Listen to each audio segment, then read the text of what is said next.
মৰমৰ শিক্ষাৰ্থীসকল, অভিকৰ অসুখ এই নামৰ নতুন পাঠ এটা আজি আমি পঢ়িবলৈ লৈছোঁ। পাঠটো পঢ়াৰ আগতে আমি পাঠটোৰ সৈতে জড়িত কেইটামান কথা অকণমান উনুকিয়াই চাওঁ। এই যে আমাৰ মাজে মাজে গা বেয়া হয়, শাৰীৰিকভাৱে আমি অসুস্থ হৈ পৰোঁ, বিভিন্ন অসুখ বিসুখ হয়, তেতিয়া বাৰু আমাৰ কি হয়? প্ৰথম কথা, আমাৰ দৈনন্দিন কাম কাজবোৰ ব্যাহত হয়। আমাৰ কৰিবলগীয়া কামখিনি আমি ঠিকমতে কৰিব নোৱাৰোঁ। লগৰবিলাকে পঢ়া শুনা বা অন্যান্য ক্ষেত্ৰত যেনেকৈ আগবাঢ়ি গৈ থাকে, আমি তেনেকৈ যাব নোৱাৰোঁ, আমি পিছ পৰি ৰওঁ। আৰু তাতকৈ ডাঙৰ কথা, আমাৰ মনটো একেবাৰে বেয়া হৈ যায়, হয়নে? কিন্তু আমি যদি অকণমান সচেতনভাৱে চাওঁ, তেন্তে দেখিম যে আমাৰ যিবোৰ সৰু সুৰা অসুস্থতা, এইবিলাকৰ কাৰণে কিন্তু আমি নিজেই জগৰীয়া। কাৰণ আমি কি কৰোঁ, আমি নিজে শৰীৰটোৰ যতন নলওঁ। আমি কিছুমান অভ্যাসৰ বশৱৰ্তী হওঁ, কিছুমান কাম আমি ভালদৰে নকৰোঁ। তাৰ ফলত আমি বিভিন্ন শাৰীৰিক সমস্যাৰ মুখামুখি হওঁ। এতিয়া এই পাঠটোত অভিক নামৰ ল'ৰাটোৱে যি শাৰীৰিক সমস্যাৰ মুখামুখি হৈছে, তাৰ কাৰণে সি নিজেই দায়ী বুলি অনুভৱ কৰিছে। অভিকৰ কি হ'ল যে সি কেইদিনমান স্কুললৈ যাবলৈ পোৱা নাই, কাৰণ তাৰ ডিঙিৰ আৰু পিঠিৰ বিষ হৈছে। স্কুললৈ যাবলৈ নাপালে যে মনত কষ্ট পোৱা যায়, সেই কথাটো অভিকে এইকেইদিনতে অনুভৱ কৰিব পাৰিছে। কিয়নো সেইকেইদিন স্কুলত ছাৰ বাইদেৱে পঢ়োৱা পাঠবোৰ সি পিছত পুনৰ বুজি ল'ব লাগিব। স্কুলত কৰিবলৈ দিয়া ঘৰৰ কামবোৰ সি পিছত কৰি ল'ব লাগিব। এইবোৰ কথা ভাবিয়ে তাৰ মনটো একেবাৰে বেয়া হৈ পৰিছে। এইবোৰ ভাবি গুণি থাকোঁতেই সিহঁতৰ ঘৰলৈ পল্লৱ নামৰ অভিকৰ বন্ধুজন আহিছে। বন্ধুজনে এটা খবৰ লৈ আহিছে যে পিছদিনা দেওবাৰে সিহঁতৰ শ্ৰেণী শিক্ষক উপেন শৰ্মা ছাৰে অভিকৰ অসুখৰ খবৰ ল'বলৈ আহিব। তেতিয়া অভিকৰ মনত পৰে যে উপেন শৰ্মা ছাৰে দুটা কথাত সদায় বৰ জোৰ দিয়ে, এটা নিয়মানুৱৰ্তিতা, আনটো পৰিপাট্য।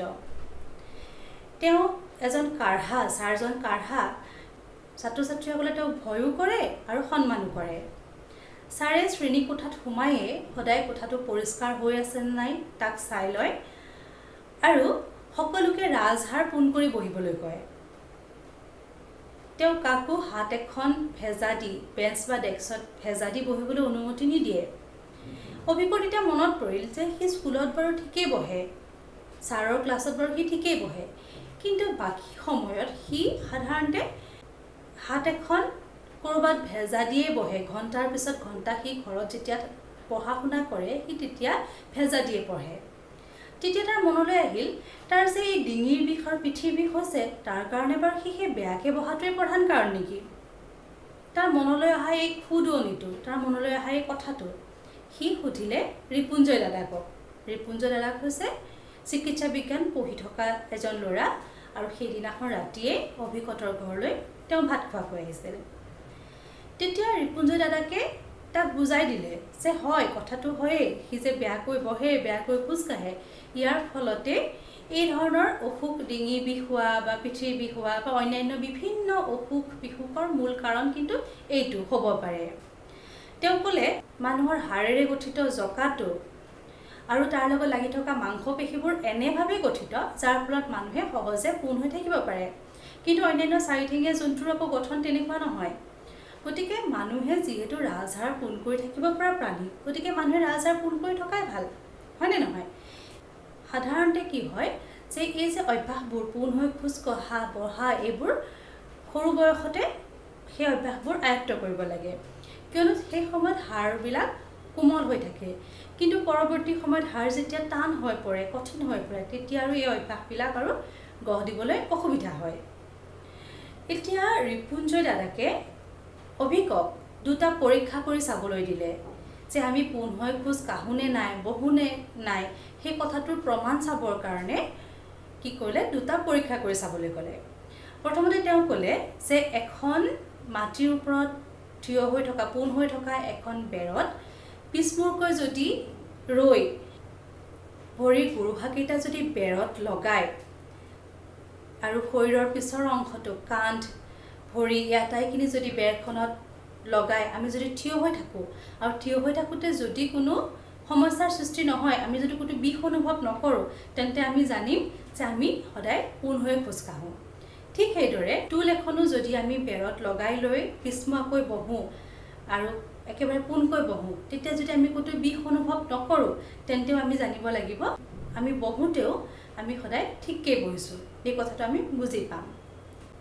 আৰু এই সঠিকভাৱে বহা, খোজকঢ়া ইয়াৰ ওপৰতে আমাৰ স্বাস্থ্য বহু পৰিমাণে নিৰ্ভৰ কৰে।